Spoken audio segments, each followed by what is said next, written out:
Hi there, it's Dr. JOYLYN Sparkles and welcome to your Power Hour. This is your time to put what's on your mind on my mind. And we'll put our heads and hearts together and we will find a way to go from stuck to happy as fuck in a short amount of time as possible. Why? Because your time is valuable. Because it's an investment. It's part of how you show you that you're valuable. And so I'm just trying to get us up here so I can see any questions coming in with you here. Okay, so today I thought we would do it a little bit differently. A lot of times I'm taking questions from client interactions, questions that come in from the group.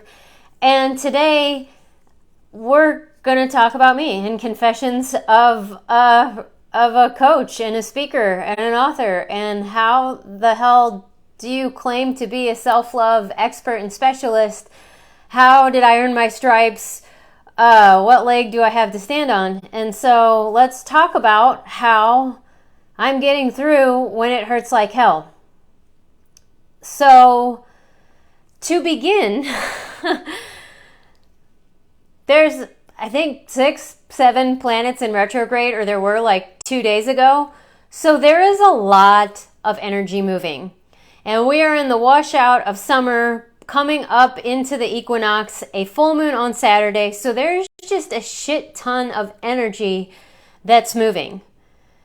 And a lot of denseness is getting shaken up. And so it's coming to the surface for us to see. And that, for a lot of us, can be a very exquisitely painful process or experience for 2 reasons. One of them is this is the stuff that has been buried deep. So it lives and becomes part of the subconscious function. This is some trauma patterning, childhood programming, habits, beliefs that we don't want to think about, we don't want to know about, but they are there. But now they are coming to the surface. It is an opportunity for us to release them. But it feels the same coming out as it does going in. And so we really have to hold on to knowing that it's coming up to go, and knowing that the work is to not react to it and to not buy into it and believe it and fortify the narrative, but to actually observe it and create some space with and around it so that there's change can actually be possible. Now, what's going on for me right now is a lot of different things. I do believe myself to be pretty fucking powerful. And I do this stuff, a lot of this work, and have been for decades now. And so things have been changing. I have been changing. I am a fundamentally different person. The way that I handle things, the way that I show up in my life in emotional situations is so different than it used to be. Here, I'm going to adjust this light because I think it's kind of, okay. Well, I don't even know if that helped. Let's see if it gets, okay. Whatever, it's whatever. But the one thing that I can't do, that I tell you guys over and over and over, is you cannot control another person. You can't control their process or their timing. And that hurts sometimes when you're in a relationship or healing or trying to establish or repair a relationship, and when needs aren't being met or there is a mismatch of needs, that's going to happen because you're just dealing with 2 different human beings. And it can be very painful because it will, in that dynamic, will shine the light of consciousness on the things that we've been telling ourselves. When something hurts, there's resistance there. That's what pain really is an intensity of resistance. And when it feels like shit's because it's not true. But what a lot of us are finding out, and much later than we'd like, that what we thought was true wasn't true. And so what we've been defending and fighting for and believing about ourselves is actually what needs to go and what's actually causing the pain, not the other person. But it'll come about in this dynamic. So anyway, there's a relationship I was hopeful about. It looks like it is falling to pieces. And with that, different aspects of my life that I were hoping were going to develop more. Certain athletics and social circles, opportunities, they go along with the collapse of this. And just days before, thinking I had done so much work to actually come to a realization about a very, very big other relationship change that needed to happen, and something that I told myself I couldn't do. So, okay, here's what I do. I know I do this, and I'm sorry, guys. I am rambling like crazy because I am fighting being vulnerable, even though it's exactly what will create closeness and maybe let you understand about how to actually do self-love. So I will cut the bullshit and we will have some real talk. The relationship I was trying to develop with a person is deteriorating, or at least it appears that way. It hurts really bad, and my belief that I'm not worth it, that no one will ever think that I'm worth any inconvenience. I know that I am powerful, and my energy will bring up stuff that other people have been trying to get rid of. It's what makes me great as a coach, as an ally for you when you are looking to uproot and unravel limiting beliefs. Being in my energy field and having my ability to look at them and identify them is very, very helpful. But in intimate or interpersonal relationships, when people may be asking for that but not necessarily seeking it, it can get uncomfortable and sticky. I can't turn it off. And what I would like is for somebody to see that as a gift and an opportunity to change and grow. But what a lot of times happens is they shrink in the fear of not knowing who they are and the identity that they'd constructed.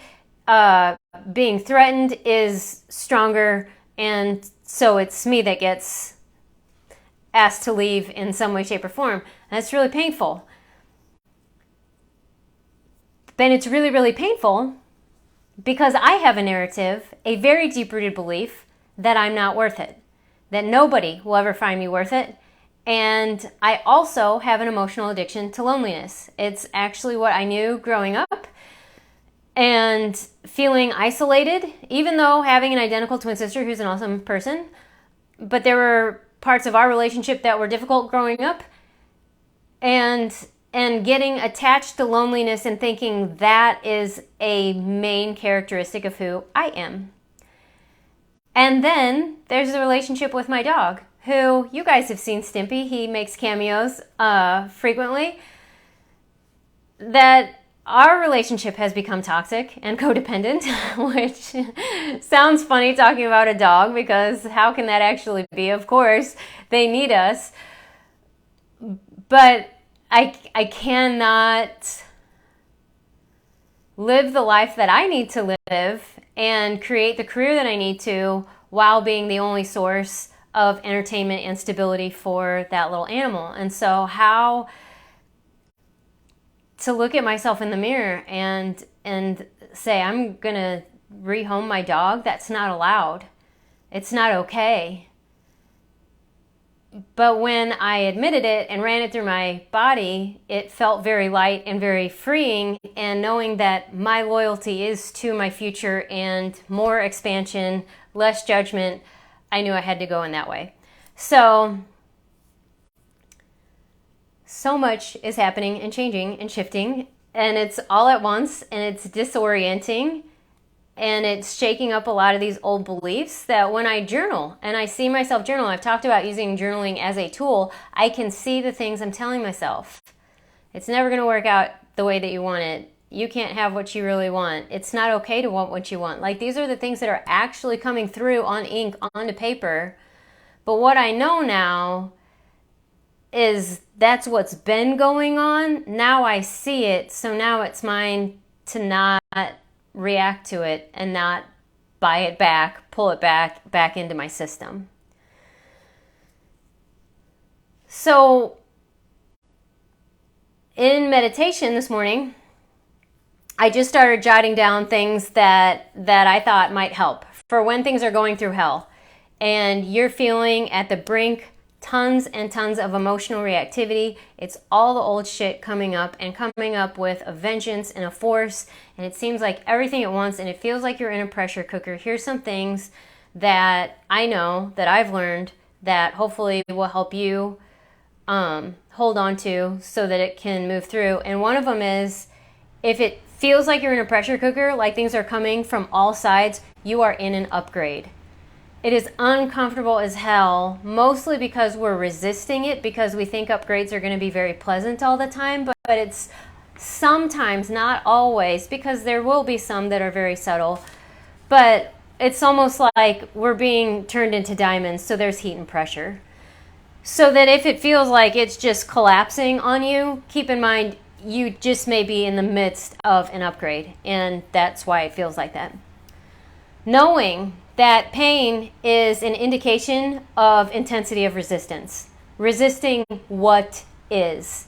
Because there are so many times that I'm just like, I don't like this. I don't like this and I don't want this. And all of the Happiness Clinic programs are based on the fact that most people know more about what they don't want than what they do want. And that can be a starting place, but it will never be enough to carry you through. And if that's all you know, you'll create a lot of pain and resistance because you have nowhere else to shift your attention. I'm looking at my notes, and some of them I can't even read because I was scribbling while I was meditating. All of us have a tendency to, I have a tendency also. So I know that I'm attached to loneliness. Like I have talked in other podcasts and episodes about emotional addiction, and I have an attachment to loneliness as that being significant part of who I am in my past, and something that up until recently I have somehow valued enough to keep in my system. So I'm seeing that. I also have a tendency to stay too long with things and people, including attachments to narratives about the value of loneliness and shitty belief systems. We always think that when I stay too long in a relationship, that it's a relationship with a person. It's oftentimes, more often than not, a relationship with a belief that we've had about ourselves and who we are in the world. I have a tendency to indulge in negative feelings. I know a lot of people, or I make assumptions, that a lot of people see me and I'm the Happiness Clinic, and I'm giving this advice that I'm just gathering from books. I fight with these things. I have to use the tools and practice them that I do because I have a tendency to indulge in negative feelings. I have a comfort with processing things. And sometimes I would rather process and feel like shit processing than I would actually, and I don't want to admit it, but that I have more comfort there than actually going into the uncharted territory of success, the unknown of being somebody that I've never seen before. So sometimes I'll create some emotional turmoil so that I can process it, so that I have something to do, so that I can feel like I'm doing something and make it look like I'm having a useful time, doing something useful with my time, when really I'm just sort of refusing my future. So I struggle with this as well. Also, I know, like I said, when things feel really intense, it's an upgrade. And I absolutely hate, be careful what you wish for, because I think it puts a fear in there. Always ask for greater, always. But know that you're always going to get it, and it's not going to show up probably the way that you thought. Because what happened yesterday was my sister has been struggling with some body discomfort, unease, and frustration with her body and its shape and the fitness and things. It's like a lot of women. That was most of my life with eating disorders and stuff, so I really understand where she's coming from and how intense and unchangeable it feels. That's not how I am or where I am with my body, but then, and knowing that, and then how I can sometimes, or when people are in resistance, they'll hear me as a know-it-all and just leave me alone. I don't want to talk about this. I get it. It's hard for me to turn off the coachy coach sometimes. But I looked in the mirror yesterday and was like, am I practicing what I preach? And there is still a little bit of my body. And I looked at it though, and I'm happy to report that I don't look at it the same and be like, you got to get the hell out of here. You're so disgusting. But I look at it and I was like, what are you? Why are you still here? Like, what is this? Like, it's just extra tissue. Like, I'm like, you're just extra. You're something that I'm holding onto. What's in there? What do I need to release for this to change? And that's the question that I asked. And oddly enough, that's the question that I asked in the same area of my body that I asked just a month before I got divorced. So there's childhood there. And relationship stuff. And so that I asked that question last night and had this level of intensity this morning, and seeing a belief of how I don't believe I'm worthy of anybody giving up some old bullshit or being willing to deal with inconvenience for me. It's not really coincidental. And then I actually looked at my notes. I was going through emails, and I saw an email from a group that I'm in that we're going to meet on Sunday. We meet once a month on Sunday. And last Sunday, or the last time we met, we were having a discussion about a book. It's Nonviolent Communication. Excellent, excellent resource. But in talking about nonviolent communication and how a lot of us grew up with such poor communication models, I said, we're lacking models, so I'm going to become one. So I have to become one, and I have to become one for myself, because the reason that we're not having the level of success that we want is that we think everything is about what's outside of us, who we're being for someone else, how we're showing up for other people, and being a model for them, and still not having it for ourselves and not being there for ourselves. And so then what we do is demand and want to see it from someone else for us. And that's what I was doing, is wanting to see somebody else be what I need to be, which is someone who is willing to give up their bullshit for me.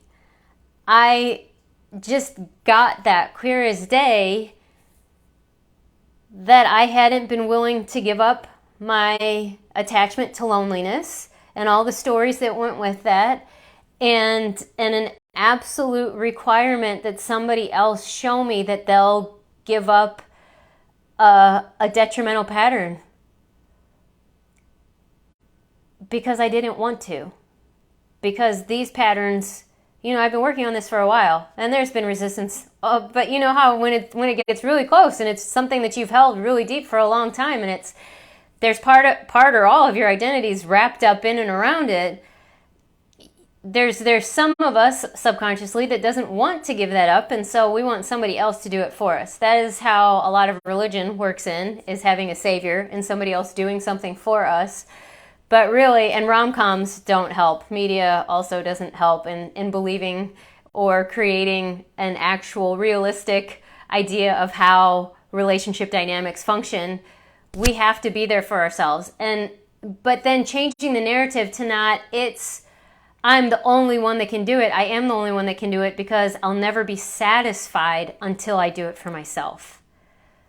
I cannot actually be a full model of integrity if I'm unwilling to do it for myself. I don't have to do it perfectly, but I have to be willing to do it for myself. And so to the extent that I refuse and resist and absolutely insist that somebody else does it for me to show it to me, when I've become clear of what it actually is that needs to happen, I have to do that.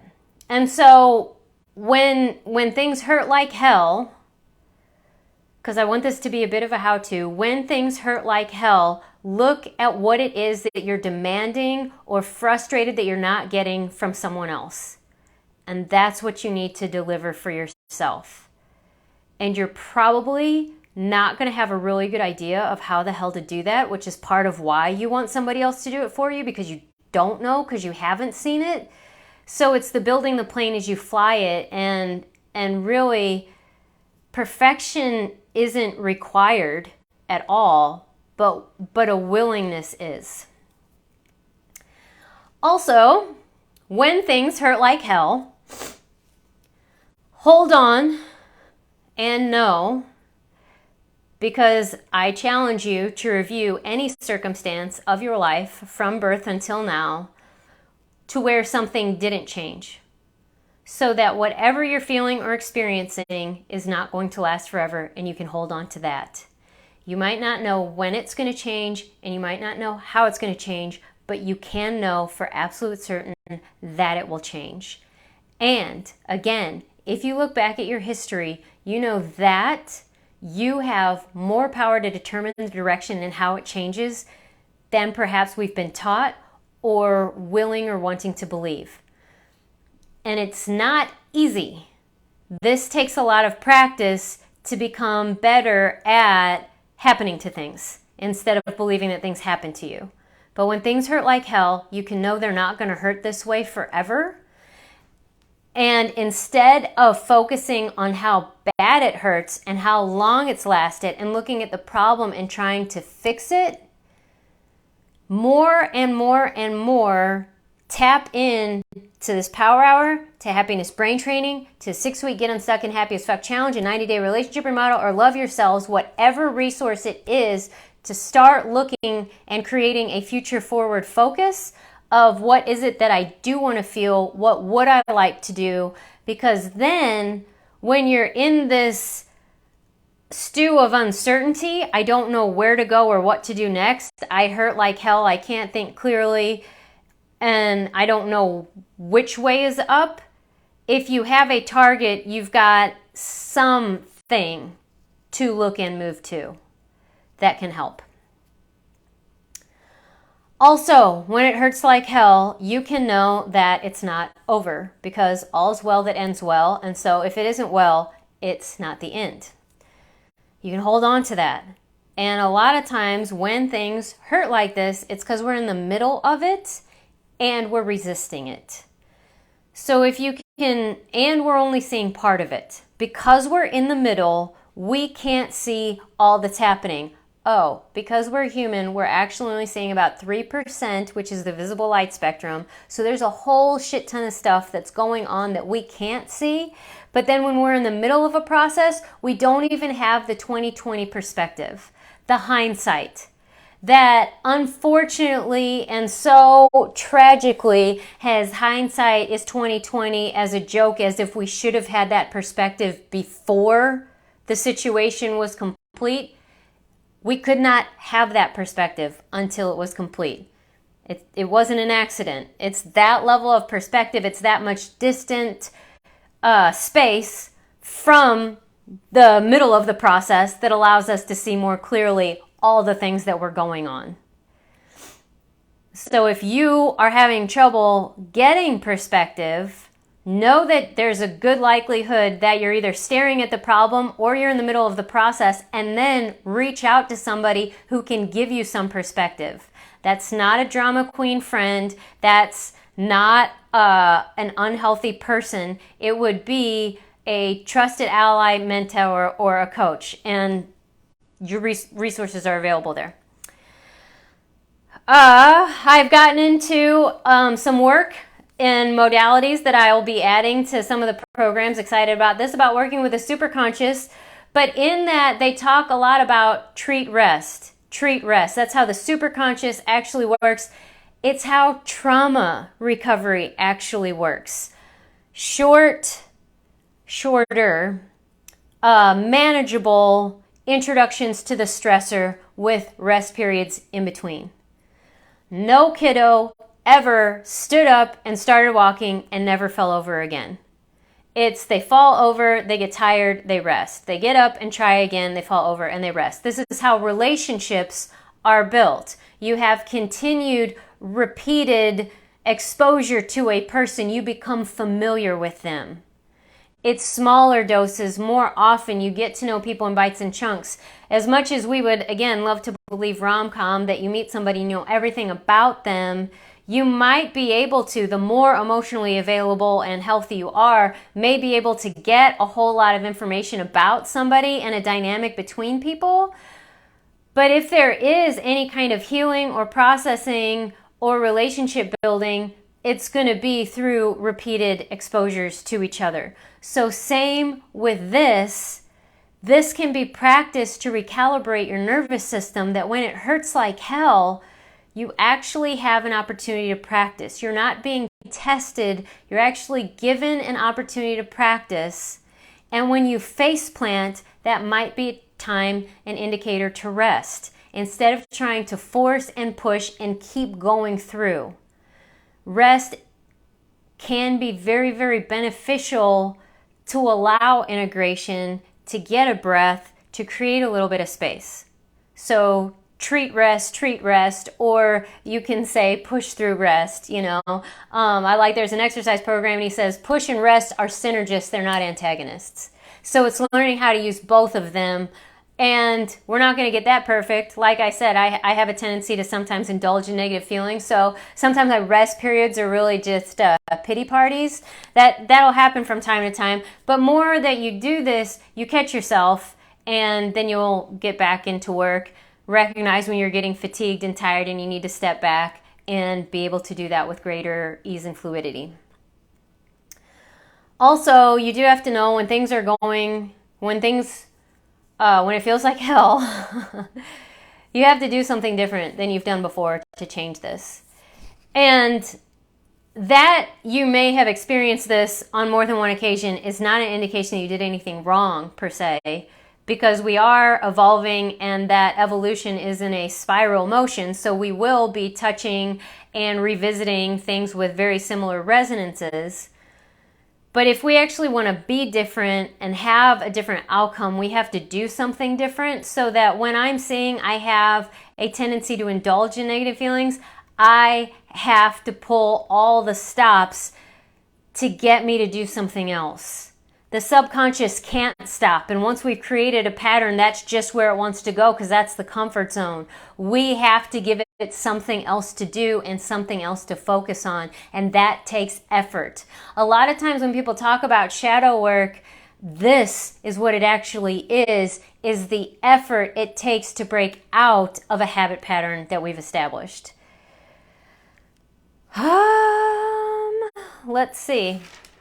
Pain is contagious, okay? Joy is as well. Happiness is as well. And beauty is as well. And those are healing agents. But pain is also contagious. And it's got a heavy and dense nature. It's almost like a forest fire. And it'll spread really fast.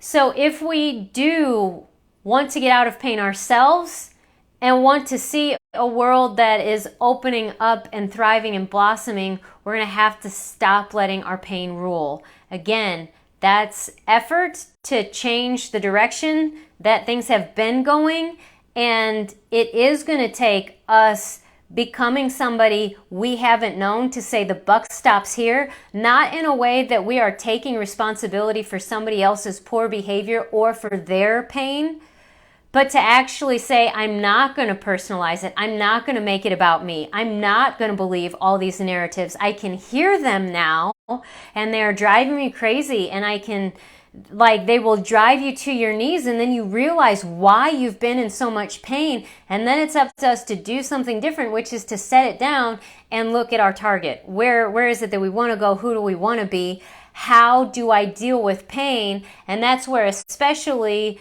Love Yourselves and the 6-week Get Unstuck Happy as Fuck Challenge, there are actually, I teach tools for how to deal with emotional intensity. Happiness brain training is a good start because it gives you that future forward focus and a lot of practice on how to continually look to that and for that and be that. And in the other programs where there's a little bit more in depth of the actual how to, what do you do when it feels like hell, breathing, EFT tapping, vagal toning, moving, drinking water, all of these things, okay? And knowing that in the rest, the treat rest, that there is movement and flow the entire time, it's time for us to stop the start and stop. The digging in the heels, the refusal to move forward, and then trying to push and make up for things. We've done that enough. It's time to actually just listen and move when we feel that there's flow. And when we start messing up, getting fatigued, face planting, we take a rest and we pull our resources together. so that we're moving with softness and fluidity, creating a flow rather than this jerky start-stop kind of self-sabotaging, even almost abusive, jarring movement of our lives.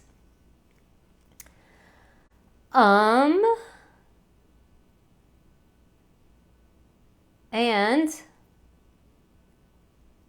let's see. Also, one thing, when it hurts like hell, and this might be counterintuitive, is what can I acknowledge here? And if you just ask the question and you don't even necessarily have to look because you're probably in beta brainwave patterns, so your attention might not immediately focus there, but just ask that question, see if you can develop a little bit of curiosity about what can I acknowledge there. That's where sometimes it will bubble to the surface.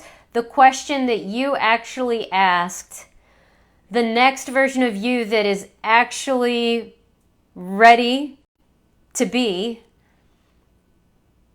These are awarenesses that will start to come to your mind so that you'll see this isn't happening to you, it's happening for you, and that you can happen now, that you are happening. It was actually you that was the catalyst and the change agent. It's also to acknowledge and get a deeper understanding of who you are, what you're capable of, and you can want and have and be anything that you want. You don't get to dictate anybody else in that, but you are sovereign and autonomous over your energy, how you respond, if you're going to respond or you're going to react. And also, it's sometimes good, like Facebook's just been a pain in my ass the last couple of days with the memories it's been putting up. But if I look at where I was a year ago, the massive amount of change that has happened in one calendar year is astounding. And I don't think a lot of us give ourselves enough credit for the work that we actually have put in, that we have done, because a lot of times we just judge ourselves by how much we still have to go. So when it hurts like hell, maybe give yourself some grace and just say, what can I acknowledge here? What do I know? Maybe I'm actually more powerful and this is actually happening because I am ready for the next level, and so I called on this upgrade. And maybe if I actually am honest and objective, I actually am handling this a lot better than I have in similar situations in the past. Finally, and these are all over the place, so my apologies guys today. It's just the space that I'm in, all right? Sloppy is a lack of self-love. Okay, perfection is never required, but there is a level of self-awareness that we all have that when we're really honest with ourselves, we can tell we're being sloppy and just saying, oh, I'll get away with it. And part of my little meltdown this morning is because I did that. I eased up on a boundary that I knew I needed to have, and I thought I could get away with, oh, maybe just saying this or that, and not being in integrity with myself. And it did not work out for me very well, okay? Because my soul was just like, what do you think you're doing? We're not going backwards, okay? That direction is not the one that's gonna work for us, you know? You can take a step back as part of a dance, but we're not going backwards. And that's exactly sort of what we do when we're sloppy. Is it's just a lack of self-love. And when I talk about boundaries, it's all about a container of how we can fill up with self-love from the inside out. And I had to apologize to myself. And I have to forgive myself. Oh, here's the other thing. When things are hurting like hell, a lot of times we have to forgive ourselves for being ourselves. For choosing what we've chosen thus far. For maybe staying in relationships that maybe we shouldn't have. For not being perfect, for any million number of things. But when it hurts like hell, it's usually because we are still beating the shit out of ourselves on top of whatever life circumstance is also going on. So my final point in this very odd power hour is that when it hurts like hell, there are some things you can hold on to, knowing that it will change. That it's not going to last forever, The perspective is going to come. Hindsight is 2020 isn't an accident. Treat rest, giving yourself some rest, allowing things to integrate. That's the pattern. That's how we're going to recalibrate and change the pattern faster. Slow is smooth and smooth is fast. You will have to do something different. The effort of a lot of times is giving your subconscious something else to do instead of going into the habit. Knowing that pain is a sort of, in some ways, like not definitively, but a measure of intensity of our resistance to what is. When it feels like absolute shit from every side, a lot of times we're in an upgrade and we're in the middle of a process. And there's something that we can acknowledge about how we are the agent and powerful person in this. I happen to things. And then if we really want to make it easier from here for any of these upgrades to follow, is to learn how to have a future forward focus. Because if we're trying to give our subconscious something else to do, somewhere else to focus on, to go to someone else, a mentor that can be available 100% of the time, which is the next version of ourselves, is to get into happiness brain training, where you get really thorough practice on setting a target that's energetic in nature. It's not about fixing anything. It's not changing or controlling any kind of outcome or any other person. It's 100% determined on you, by you, for you, in reference to you and who you're becoming. And then you repeat it for 66 days so you really understand the level of effort, the amount of repetition that it takes to change brain patterns this way. So that's starting on Monday. Next Monday, and I'm going to put a link up to this when I get done with this power hour. So there will be a link on there for you to join to start on Monday. So it's going to go from September through November. So we'll wrap up, I think, right before Thanksgiving, and give yourself this gift so that when it hurts like hell, you know you don't have to stay. You are already, that when it hurts like hell, you're already on your way out of it, because your target is not to stay there. And you develop a trust in yourself, in your ability to target, in your ability to move forward, and having a very, very supportive community with animated emojis to really give you support in your effort, who are agreeing to and supporting this new reality when you declare that you're this new person, changing your identity. You're going to learn all this. There's so much to learn in this program. And I'm so excited about it. So I'm going to put a link of that in the Power Hour post here. And if you want even more, feel free to schedule a call for clarity, because there are other programs that go even more in depth. 6-week Get Unstuck Happy as Fuck Challenge is also going to be starting next week, although I'm going to do a soft launch for next week to where the group coaching will be open. But that's going to be rolling. So it's just starting every week, sort of that way. 90-day relationship remodel starts when you're ready. And Love Yourselves is starting here in just a couple of weeks, but that one's currently by invitation only. So if you want to get on, you got to get on a wait list. But we can talk about these things in depth.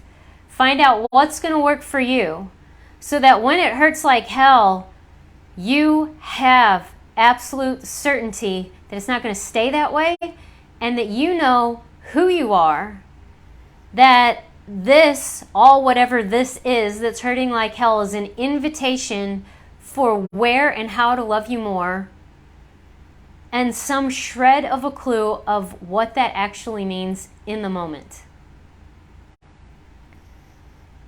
I hope, it is my sincere hope, that my sharing and messiness was a contribution to you today. I would love to hear back from you. Thank you, Thomas and Alenka, for joining me here live. And if you watch the replay, give me a hashtag replay. Feel free to like and share this. It also goes up on YouTube and on Anchor Podcast. So if somebody else could use this kind of pep talk, because it's coming up a lot. There's, like I said, a lot of energy moving. So let's help each other get out of pain, change our response and reactivity to pain so that we're not spreading it like a wildfire anymore. We can be the ripple effects of healing. Love and sunshine and sparkles to you guys. We've got what it takes to get through this. We can be the models we needed. And even though we might not know how to do that, in this very moment, the way will present itself if our willingness and intent is to see that. Thank you so much, Thomas, for all those hearts. I love that. And I love you, and I can't wait to talk to you next week. Mwah.